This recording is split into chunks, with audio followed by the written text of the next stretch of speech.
It's good news, and it needs to be proclaimed. It needs to be proclaimed. Paul continues, he says, fulfill your ministry. If you're still here, God still has work for you. Don't give up, don't quit, don't back down, stay faithful, finish well.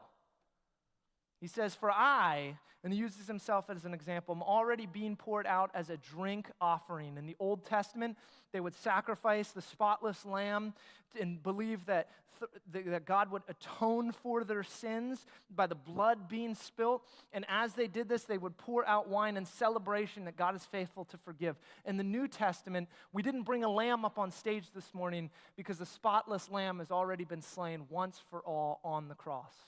And our life is the drink offering that we pour out. And life is so fast, as Ron just said in his letter, it's a breath. It's gone. It's weird how fast it is. All of a sudden, I'm watching TV and people in the NFL are younger than me. I go into the doctor's office and he's younger than me. Teenagers don't get my cultural references and they call me super middle age because I have to put my kids to bed. My wife says I might be having a quarter-life crisis. Life is a breath. Young adult, middle age, golden years, you're done. How will you spend your time? Because it's faster than you know.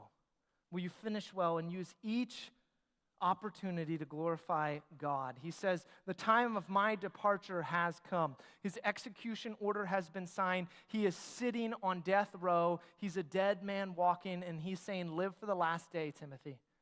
And you know what's weird is that churches for hundreds of years would used to have cemeteries in front of them or around them. And it was a constant reminder for the people as we gathered together on Sunday mornings, this life is short, and we're living for eternity. And I think some of us need to be reminded of that this morning.